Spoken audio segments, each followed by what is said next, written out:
All right, so get ready because today we are diving deep into a story about a company most of you know, I'm sure, Yeah. and a company whose story I actually knew very little about before we got all this research together, Yeah. and that is Nokia. Fascinating story. Really is. So everyone, I think, at this point knows Nokia for their phones. For sure. At least at one point, we all knew them for their phones. Hmm. But their story starts, get this, in 1865 as a paper mill. I know, right? Oh, humble beginnings. You would never in a million years guess Right. that they start as a paper mill. Yeah. And that's kind of where I want to start with this is that, paper mills to phones seems like kind of a jump, right? Yeah, but it's really not when you think about it, because think about what a paper mill does. Okay. They're moving resources. Yeah. They're managing things. They need to have organizational structures. Okay.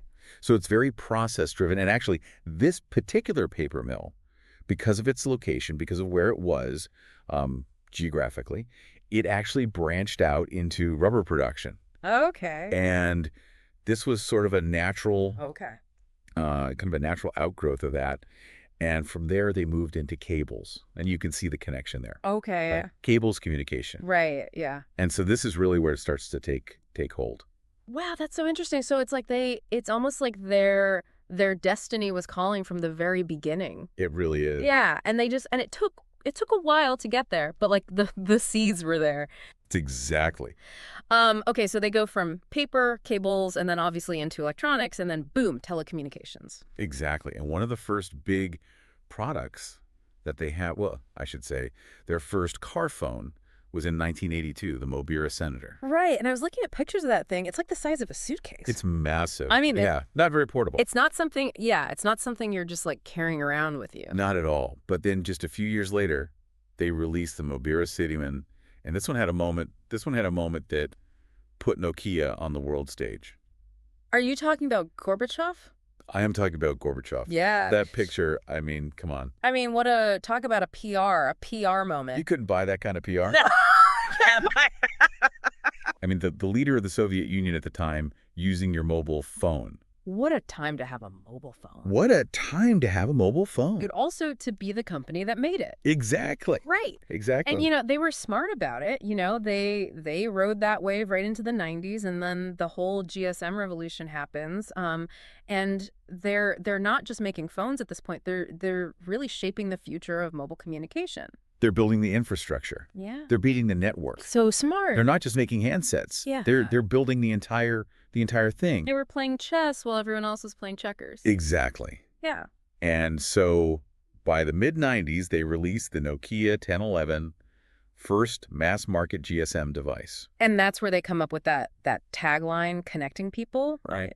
Exactly. It's so good. Such a good tagline. And it really captured what they were trying to do. It really did, yeah. Yeah. I mean, it was simple, it was powerful, and it was aspirational. Mm-hmm. And it worked. Yeah. It did. I mean, Nokia in the late 90s, early 2000s, they were the phone company. I mean, am I right? Oh, yeah, for sure. Like, if you didn't have a Nokia, yeah, you were nobody. you were nobody. You were like what? You had to have a Nokia. Yeah. And they got, at one point, they had something like almost 40% global market share. It was enormous. That's insane. It was close to 40%, yeah. So what was their, like, what was the I don't know, the secret sauce? Like, how did they get so big?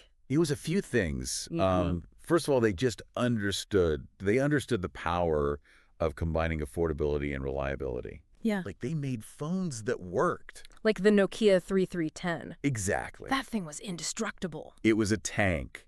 You could drop that thing. I don't know if you could. I mean, It was pretty from a okay. building, There. and it would be fine, right? Exactly. And so everybody had a story Yeah. about the 3310. It was like a cultural. Like, you dropped it in the toilet, you dropped it, whatever. Yeah. And it still worked, and that really resonated with people. But beyond that, Nokia was also smart about their operating system, Symbian. Symbian. Okay, so now I'm starting to get a little fuzzy. Refresh my memory on what exactly is Symbian? Okay, so Symbian was the software that powered most of their phones. Yeah. Back then. And, it wasn't exactly It wasn't the prettiest. the prettiest, no, especially compared to what we have now. Right. But for its time, it's actually quite powerful. It allowed for a lot of customization, Okay. particularly for developers. And that was a big deal back then. So they had the network because of GSM. They had the hardware. Hmm. They had the software. They had it all. They had it all figured out. They were like They did. They really did. they were like the cool kids. For a while there. Yeah. For a while. But like all the cool kids, they didn't always make the best decisions. And 2007, the iPhone comes along Yeah. and kind of changes everything. Everything changed. Right. I mean, talk about a disruption. Yeah. I mean, and it wasn't just the iPhone itself. It was this whole ecosystem that Apple created around it. Yeah. The App Store, the touchscreen interface, this focus on user experience. And I think that's really where Nokia missed. They missed the boat. They did, yeah. Yeah. And what was interesting is that, their strengths all of a sudden started to look like weaknesses. Because their phones were so durable. Well, yeah. But they were also kind of clunky. They were, yeah. They weren't, like you said, Symbian. It worked, but it wasn't Pretty. It wasn't pretty. It wasn't intuitive. Yeah. And developers, at a certain point, developers, they want to go where it's easy to build things. Right. And so when the iPhone came out with its, relatively easy to use development platform, and then Android came along right after that, it's like, it's game over. Why am I going to go and build for this clunky Symbian when I can, work with this new, exciting platform? Yeah. And so they just lost all the developers. So what did they do? Did they just Well, they tried to adapt. Okay. They made a big bet, and this is where I think, hindsight is 20/20. Right. They partnered with Microsoft Oh, yeah, Windows Phone. to use their Windows Phone operating system.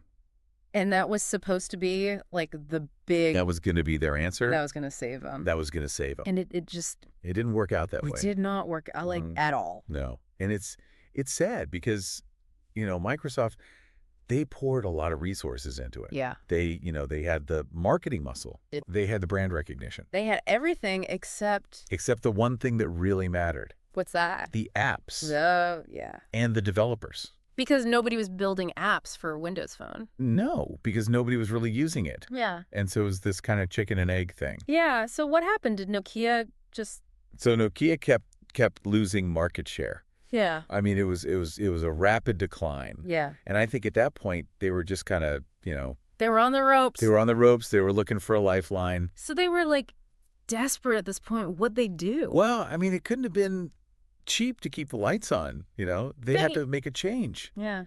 And they did. In 2013, Microsoft actually bought Nokia's mobile division. Oh, yeah. For how much was it? $7.2 billion with a B, Wow. Dollars. Just a drop in the bucket. pocket change. Yeah. But, that's still a huge vote of confidence, right? Yeah, like Microsoft must have thought they could turn things around. You'd think so. Yeah. But it was another swing and a miss.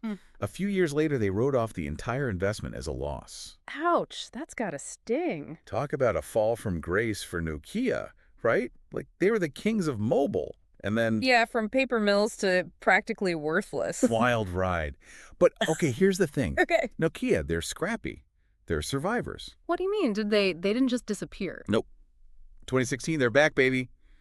Back in the smartphone game. Wait, seriously, but what about, Windows Phone it didn't work out so well. This time, they went with Android. Oh, so they finally, joined the winning team. Sometimes you got to swallow your pride and adapt at it. True. So they've got Android phones now. Are they any good? Yeah, actually. I mean, they're decent phones. Yeah. Good design, decent specs, and they're playing up the nostalgia angle pretty hard. Yeah. That makes sense. Like everybody remembers their old Nokia, right? It's a good marketing strategy. For sure. But it's a tough market to crack. You've got Apple, Samsung, all these huge players. So what's the future hold for Nokia, you think? Can they really make a comeback? Honestly, it's an uphill battle, that's for sure. Yeah. But, I think the bigger takeaway from all of this, the thing I keep coming back to, What's that? it's that Nokia's story is really a story about so much more than just phones, right? What do you mean? It's about innovation, how it can take you to the top, how quickly things can change. It's about what happens when disruption hits and how even giants can stumble. Yeah. But more than anything, I think it's a story about resilience, about adapting, about never giving up, even when things look bleak. Oh, it's like that. Because they did keep going, and who knows, maybe they'll surprise us all. Maybe they will. Well, on that note, that's our deep dive on Nokia, folks. From paper mills to global domination and back again, it's been a wild ride. For sure has. Thanks for joining us, and until next time, keep exploring.